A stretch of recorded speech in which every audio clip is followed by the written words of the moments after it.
You're listening to the Teach Better Talk podcast featuring expert educators eager to share progressive tactics to reach more students. Teach Better Talk is created by teachers and fueled by passion. Let's get started.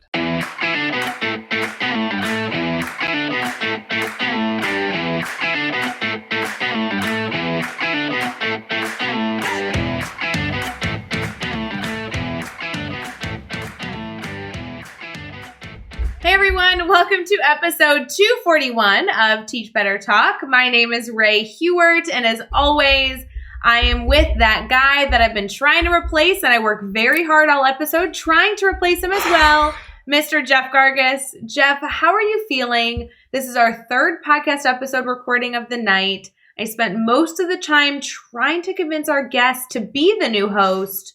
Are you feeling beaten down? Are you feeling inspired? Where are you at? Feeling underappreciated. That's for sure. No.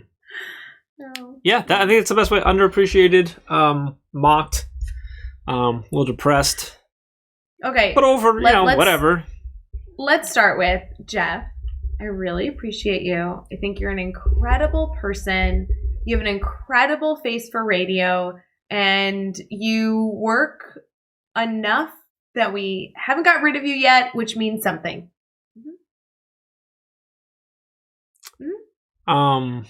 Okay, moving on from that, let's you did spend a lot of time trying to get Al to replace me, and I think he was trying as well, so I did beg a little bit to keep my job, so we'll see what happens. But let's talk. This was a good episode. I'm excited about it. Al's a really good guy. But I want to talk. We got some cool stuff going on. You know, this is coming out on it's 21st, I think, right? So we're gonna be a few 21st. Weeks into the new year. Got a lot of cool stuff going on with the team. One thing I don't think we talked about in a long time on this podcast is our private Facebook group. Ooh, and it's getting a facelift right now. Isn't that exciting? It's getting a facelift? Yeah, that's what I keep saying to people. I'm like, our Facebook group is getting a facelift in 2021. All right, so it's getting a facelift. Are you allowed to share how some of the ways in which you were doing a facelift? Well, yeah. Okay, so, I mean, it sounds funny, but it's legit. Guys, if you look at where the team was at the end of 2019 and where it was at the end of 2020, the team looks totally different. I feel like we've said this numerous times. Not only the people on the team, but the work the team is doing, the type of support the team is supporting. We are not only supporting teachers like we always have been, but we really have expanded. We're supporting administrative leaders better than ever. We're doing so much stuff. And to be honest...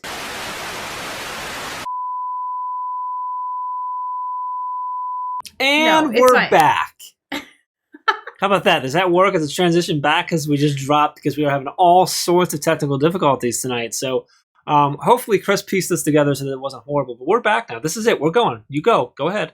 I know. I hate when that happens, guys. But the point of what I was trying to say is that because the team has grown, there's actually a few things that have just been so consistent for a year, 2 years, 3 years the team has done. We're really trying to kind of add a little bit of a facelift to some of the things that you guys already know as Teach Better Team staples. Our private Facebook group being one of them, Mastery Chat being one of them, professional development that we've been doing. These are all things that were around since the beginning, but now that we're doing so much more, we've learned and we want to support teachers better than ever. So, private Facebook group, which by the way, if you're not a part of, teachbettergroup.com takes you right there and you can join.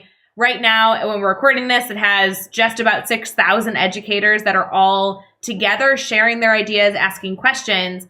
And there's a few things we're doing in just the next few weeks to add so much value to that group, but you have to be in the group to get the value. So one of the things you've probably heard about, the Best Intentions series is coming. Yes. So soon. It's here in just a few days. Hans Apple is going to kill it. That's exclusive SEL content only in that private Facebook group. We know if you don't have a Facebook, just make one specifically just to join the group. We totally get it. It's fine. But the other thing I want to highlight, Jeff, is that, the Teach Better team exists because we aim to connect educators with each other, support them with professional development, and also hopefully inspire them to be a little bit better every single day. And that connection piece is so important. We're going to do an exclusive hangout that you can only access if you're in our private Facebook group. So here's in the most simplistic form. We are planning a hangout. I'm not revealing any details because I've been sworn to secrecy, but it is going to be happening on February 19th at 8 o'clock Eastern. That's a detail. You just said you're not giving any details. That's a detail. Well, it's a detail so you know the only way you get access to this exclusive virtual event is if you're in the private Facebook group, because we're going to post a link. So like the link will be in the private group, and then you'll be able to click the Zoom link and truly not only watch, some great conversation happening, but actually participate. This is not a live video. It's going to be a hangout session. So I think y'all should join us. You really should. And just to be very clear, the group is free to be in. So like this isn't. Oh, all you gotta do is do a Facebook thing. I'm just making sure to note that like this is all totally free. You just have to be in the group. Yeah. So like Ray said, like start another Gmail account, start a Facebook page, and turn off all your notifications, and just get in there just for this. Like, yes, just for this, and just to get the link, and then you're good. Yes, and I only am going to share one detail because I feel like it's exceptionally important as you're planning ahead, because it's just the event, obviously being the 19th of February, is just a few weeks away.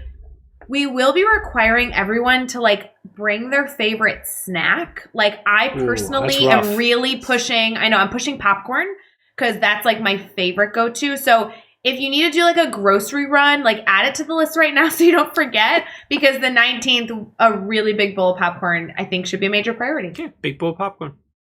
I think it's good. I like it. Yeah. If you're in a place so you can join the group at teachbettergroup.com. Is that what it is? Yeah, okay. teachbettergroup.com, or just search Teach Better Team on Facebook. Both our page and our group will show up. So you can get in there that way as well. So I was going to try and transition and say, hey, if you're in a place right now where you can grab a big bowl of popcorn, now would be time to pause, grab that, because we're getting ready to get into the episode. That didn't work as well. That was good. Nice job, buddy. Do you get popcorn to listen to podcasts? Is that a thing? Like popcorn with podcasts? Every time I listen to podcasts, I have a massive bowl of popcorn with me, yeah. Do you really? It's kind of weird. Yeah, even when I record, I actually consume popcorn like air. I was going to say, is that just because you always have a big thing of popcorn with you? So it doesn't matter what you always. Just walking down the street. And shout out to Teach Better Team Ambassador Natalie, who knows that I love day-old popcorn. That's actually the best popcorn. Interesting. All right. Well, let's talk about Al Thomas, who is currently vying for a position as Ray's co-host. I'm going to talk with him afterwards and let him know what that actually means, and I'm thinking back out. But for now, he is the candidate on the docket for potentially replacing me. So, Al's he's a great guy. I was fortunate I got to connect with Al through another community that we're both part of. I'm going to chat with him a little bit and said, hey, you got to come on the podcast. He's here. I'm pretty sure you approve that he's awesome. He was definitely a right move to bring on. Super innovative guy. Really, I love his focus on creativity. He works with, first off, he's been in education for a long time. He's held a whole bunch of different roles in education, all up and through from being a classroom teacher to being a coach to being helping with tech integration to being a principal, assistant principal. So he's done a lot of stuff. He currently works with districts and with educators on how to utilize tech, whether that's implementation, whether that's just find ways to be more creative with it, whether it's ways to give your students an opportunity to be creative with it. A lot of really cool stuff. He gets a little bit more into it in the episode. I love Al. I think he's a great guy. I think he's got so much awesome content over at his website, EduCopilot, and everything that he's doing there. Ray, anything specifically other than replacing me that you want people to pull out of it? No, silly. I just kind of want to out myself here that I wasn't following him on Twitter or Instagram until this episode aired. And I want to encourage all of you. We have people on all the time that are in the Teach Better bubble that you guys probably assume you're already following. I wasn't following him. So take an intentional moment, whether it be right now or after this episode, go search his handle. Because if you're not following him, you'll definitely want to, and you don't want to wait till the end and forget. So do that right now, because I'm thrilled to be a new follower of his. All right, with that, let's get into episode 241 with Al Thomas. We'll be getting right back to this podcast episode, but really quick, I want to give a special shout out to any leaders in schools. If you are a district leader, a school building leader in any capacity, the Teach Better team has a weekly administrative mastermind, which actually welcomes in district leaders from around the world to come together and collaborate. There is no better time than right now to make sure that you are considering all factors and sharing resources with educators around the country and around the world This is an amazing get-together that happens every single Tuesday. And if you have any sort of leadership role, consider this your invitation. You can get the private link to make sure that you're part of this weekly get-together over at teachbetter.com/mastermind. All right, leaders, we'll see you there, but let's get back to this episode.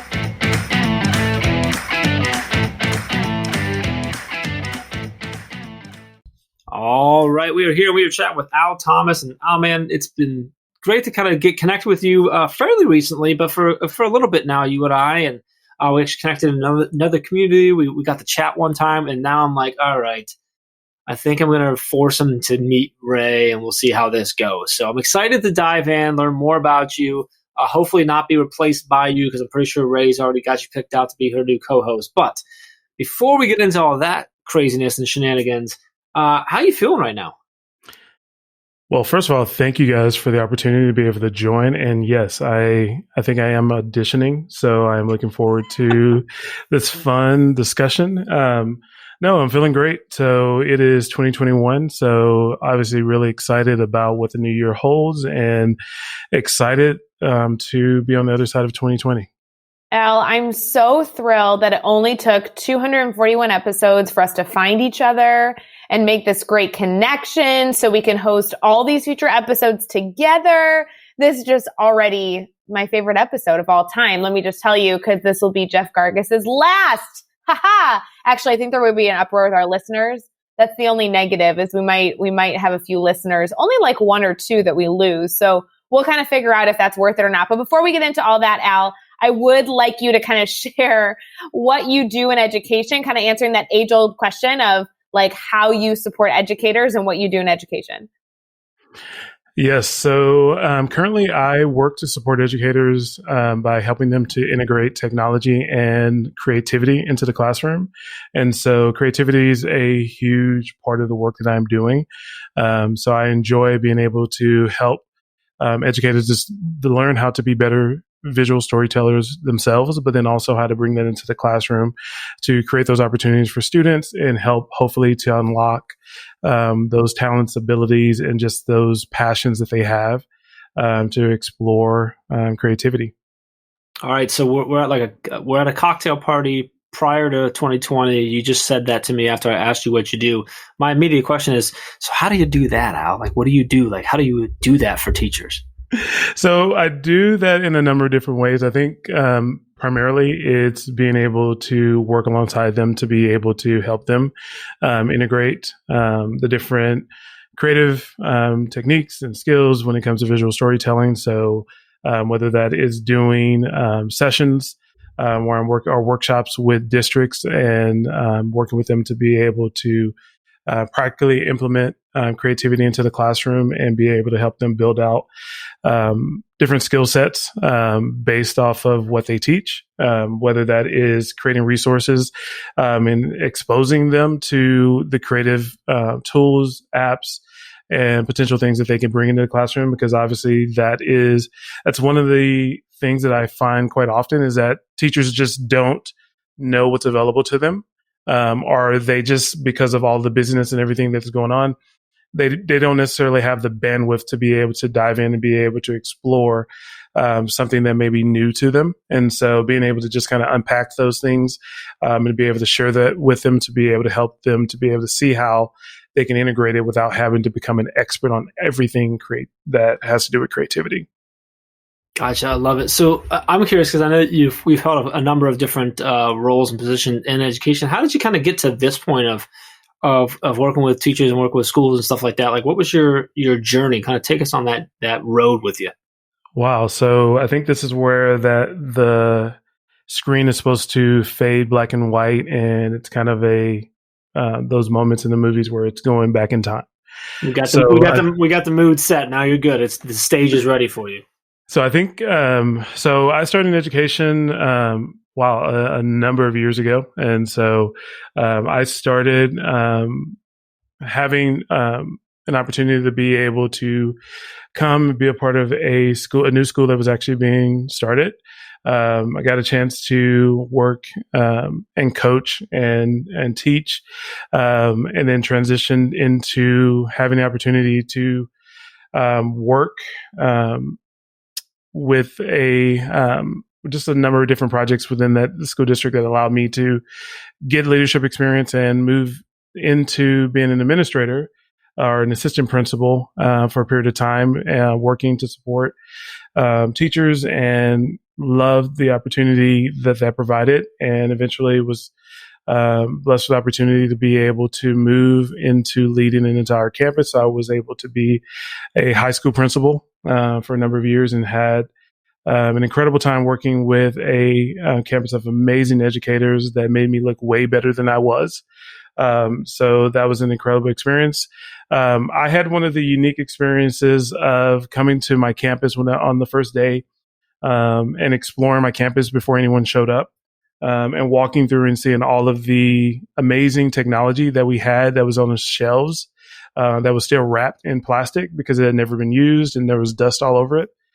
So we worked together with our staff to be able to identify the reason why things were not being used, and had the opportunity to create a number of different programs. And that kind of sparked my interest and my desire to really do more of the helping to be able to effectively implement technology. And creativity has always been a passion of mine. So those things kind of merged together. So after that, I had an opportunity to be able to step into doing the work that I was doing on my campus. I was asked to come to the district level and actually help the entire district implement technology. And so I took that opportunity and that challenge, and did that for a while, and saw some great success there. And then had the opportunity to work at the regional level in Texas, because Texas is so large. I worked with a region that serviced about 148 districts. And I worked with school districts that were literally just starting on their journey to implement technology, and then also working with districts that had been doing it successfully for a number of years and helping them to be able to kind of take things to the next level. So there's more, but that is just kind of getting me to, for the most part, to this point. So I've had some stints being able to do some projects and work with Google, and that's part of the journey as well. But I am here today excited about the state of education. I love it. It's a fun journey and lots of stories in there, I'm sure. So I'm going to actually pull out a particular story, a specific story of a time that you've had a failure that you've had to overcome, and kind of take us there with you. What happened? How did you overcome this failure? And then what did you take away from that experience? Well, I have never failed a day in my life. I had this like inkling that was probably what it was, that you probably had never had any mistakes or anything like that. So do we need to just skip this one, or? I would 100% love to skip it, but obviously that would not make for a very great show. So no, I've had a ton of failures. I think that that is something that I can definitely say that I have enough marks to get the badge for whatever that gets you. I think if I can just kind of I'll do big picture, and then we can kind of distill it down. But I think early in my career, I think especially when having the opportunity to step into leadership roles, I think I had a number of great ideas. I think all leaders have, and they get passionate. And I can definitely say I got passionate about some ideas that I wanted to bring to my campus, or I wanted to, that I thought was going to be the next best thing to be able to solve all of our problems as a campus, and really not getting all of the voices within my campus, or giving the space for the staff members on my campus all to be able to share their thoughts and get their input on those projects before my enthusiasm just kind of consumed everything. So it created a lot of challenges being in a situation where I didn't have the buy-in, or I had a level of buy-in that was visible, but that wasn't really heartfelt, and wasn't a full commitment, because I didn't give the opportunity for everyone to at least speak into what we were doing. So I learned very quickly the importance of, even if it's a good idea, of being able to pause and to be able to give space, ask questions, share it with people to be able to make sure that they have an opportunity to speak into it, find out why certain fences are built, and being able to make sure that we don't tear down fences before we know why they were built. And so, yeah, I would say as a kind of a big picture, I think if I wanted to sum up the multitude of failures, especially early within my leadership journey, that those have been the things that I would share. I love it. Let's flip it now. Let's talk about a successful moment you had. And this can be something big or something small, but tell us what happened. Why was it a success for you? And then what you take away from that experience? Yeah, I think one of my favorite experiences is that, and this is kind of ties into my journey of just kind of evolving into doing the tech integration creativity, is that I had an opportunity on my campus to be able to help create the first an audio visual production lab for our campus. We had not had anything like that on our campus before. And from talking to students and being able to see that there was a need there, that was something that we were able to build out. So we did the funding. We got the resources. We built out. We found rooms, moved classrooms. We did a ton of work to be able to build out this incredible facilities, and to see the look on our students' faces when they walked in, to see the look on our students' faces when they were able to create, to see that we had students that we couldn't get to campus.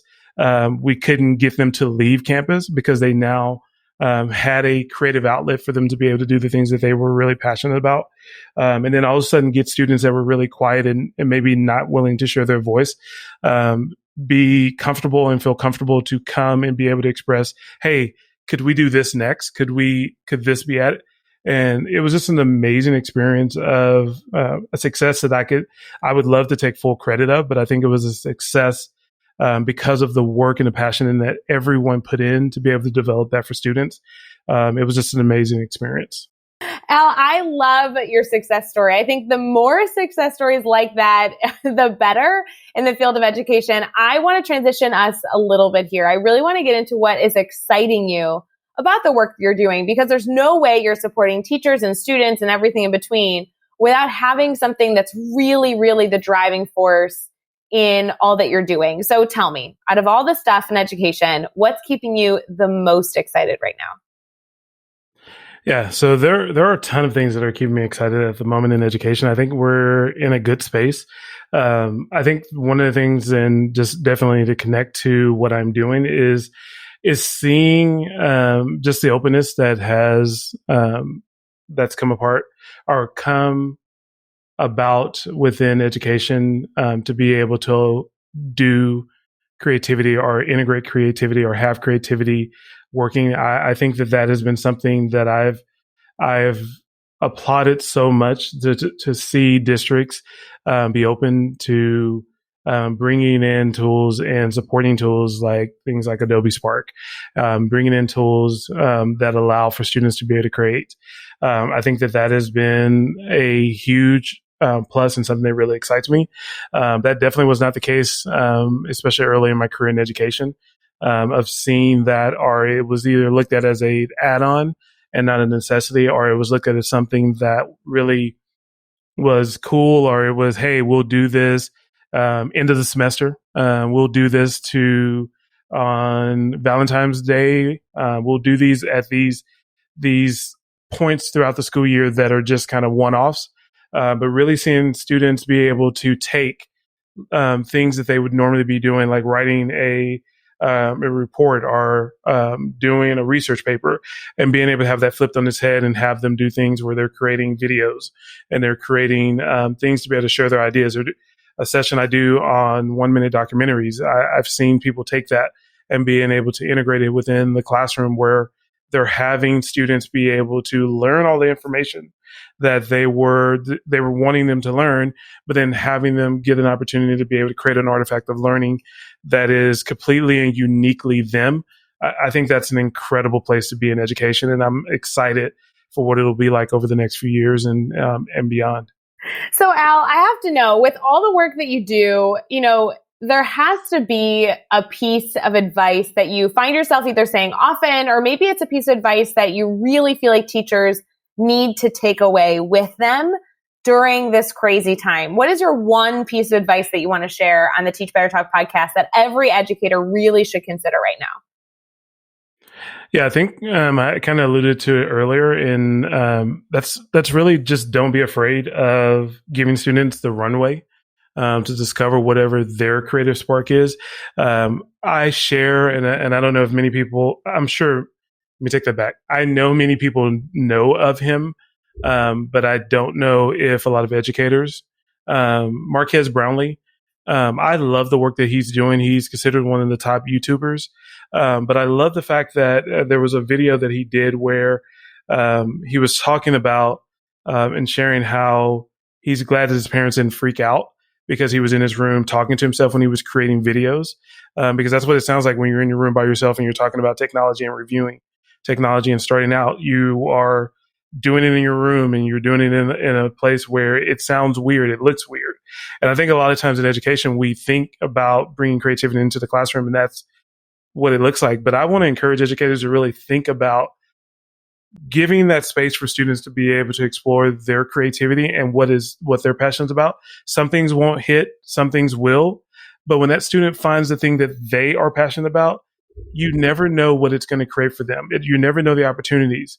That MKBHD, Marquez, has had the opportunity to interview CEOs of huge companies. He's been able to research and talk about things that we would want all of our students to talk about, and experiences that we would want all our students to do. Those opportunities were created because people in his life gave him the space for him to be able to discover those things he's passionate about, and he was able to be given the runway for him to be able to step out and do it.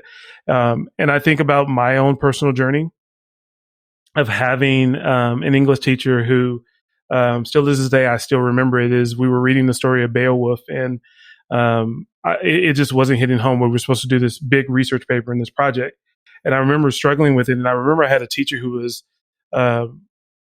compassionate enough and cared about her students enough that she pulled me to the side after class and just asked me, how am I doing with it?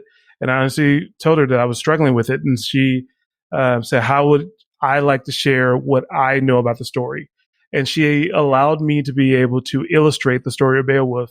And it was one of the most incredible experiences that I had, because I was able to dive into this story deeper than anyone else in the class.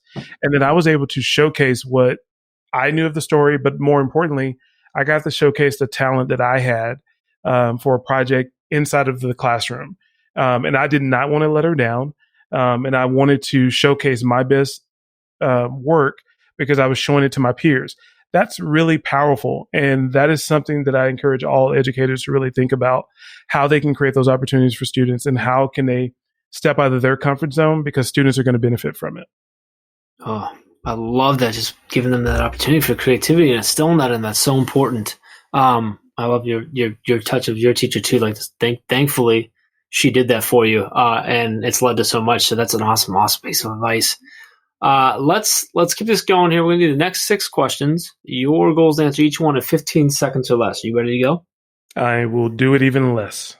Ooh, do you hear that? Confidence, Ray. Confidence. Oh, he's going to kill it. He is auditioning here. He knows that he's the new host of Teach Better Talk podcast, so he has already practiced. He's right now stretching in his office where he's recording this podcast. He's been prepping for this for weeks. Al, I'm support you. You're going to be great. I am looking forward to it, and I am setting a new standard. So let's do it. Here we go. What is one EdTech tool you cannot live without? I'm going to say Lightroom. I know that most people may not consider it an EdTech tool, but I love Lightroom and what you can create, and the fact that I can create, edit, and do some incredible things on my smartphone with that app. It's pretty incredible as a visual storytelling tool. Give us a book you're reading right now. A book that I'm rereading because I try to reread it every so often is Essentialism, The Disciplined Pursuit of Less, because I think that is something that we all need to take a little bit from and be able to consider living our lives with less, because we don't need all this stuff. Who do we need to follow on Twitter or Instagram today? I would say one, an organization that I am proud to be a board member, and that is 100 Cameras. They're doing some incredible work with students I would say Claudio Zavala, a great friend and incredible educator, who is also very passionate about creativity, does some incredible work on YouTube. Definitely go check out his work. Nicole Taylor, who is an incredible educator. She is one of the most genuine people I know, and I would tell you that she has a genuine passion for just helping educators. So definitely check out their work. What's a good YouTube channel, website, or podcast for educators to check out? Well, shameless plug. I got to say, educopilot.com. Definitely check that out. And so, podcast, there are a ton. I'm going to say, first of all, website, the Adobe Education Exchange. If you have not been there, there's a ton of resources that are available for educators to check out and use. I think podcast.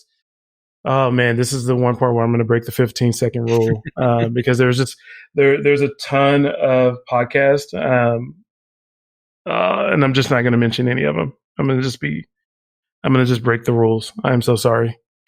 No, you're good. Just so podcasts in general, go find them all. We'll leave it at that. Exactly.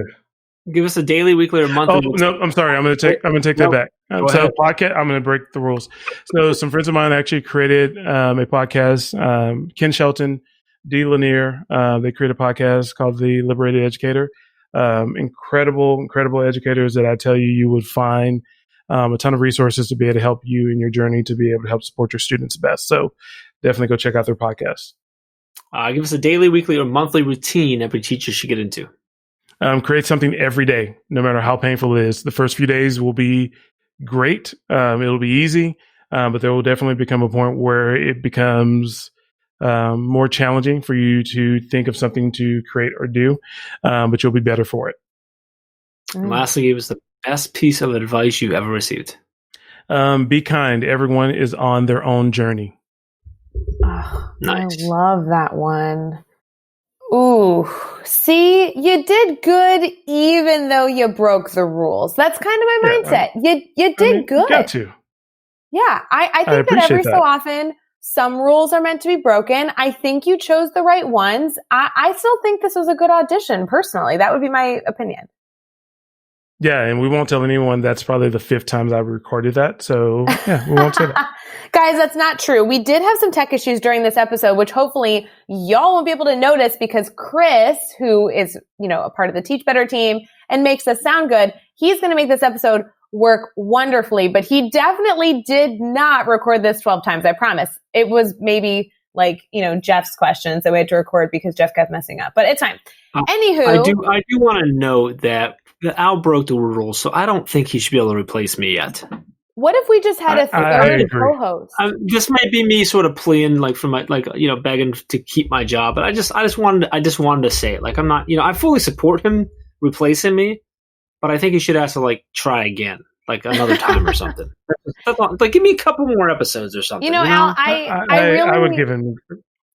Yeah, I think that we're going to have you get involved in the Teach Better team regardless of this podcast. So I think you're still in a good spot. This was a really good episode, and I do want to make sure all of our guests get to listen to your insight and continue to learn from you and alongside you. Would you mind sharing your website or Twitter or Instagram, anywhere where our community can stay connected to you? Yeah, so I try to keep it really simple for everyone. So if you just search EduCopilot, just about any place you will find me. My website is educopilot.com. On Twitter, I'm EduCopilot. And then Instagram, which is a place where I share a lot of the visual storytelling tips and tricks and my photography as well. So definitely check that out. And I'm working on YouTube and building that out as well. So you can definitely check me out there as well. And, you can find all the links, all the resources, everything we mentioned in this episode over at teachbetter.com, as well as those really important links for connecting with Al and keeping this conversation going. So head over to teachbetter.com for all of that. Be sure to hit subscribe so you don't miss any upcoming episodes. And if you can give us a rating and a review, we'd really appreciate that as well. Let's keep taking this one step further. Think of just 3 of your colleagues who need to hear these amazing stories and connect with these amazing educators, and just share this podcast with them. Al, man, this was a lot of fun. We had a good time. There's so much value in this episode. I was so happy to get you on, learn more about you, share everything you got going on with our community, and give them an opportunity to connect with you and to learn and grow with you. I just really appreciate you taking some time and hanging out with us, man. Thank you. Definitely. Thank you for the opportunity. It was a great time, and there is no way I could live up to the amazing work that you're doing. So I am going to graciously bow out of the running to take over your spot. I appreciate that. A weight is lifted. I feel just freed right now. So thank you. Freed. And then, well, I don't know if freed is the right word for having to work with Ray longer, but that's a whole other story. A whole other. Ouch. So Go we're gonna buy leave it your at that. go buy Until your next hashtag time. Team Ray shirt over at teachbetterswag.com. All right. With that, until next time, let's get out there. Let's teach better.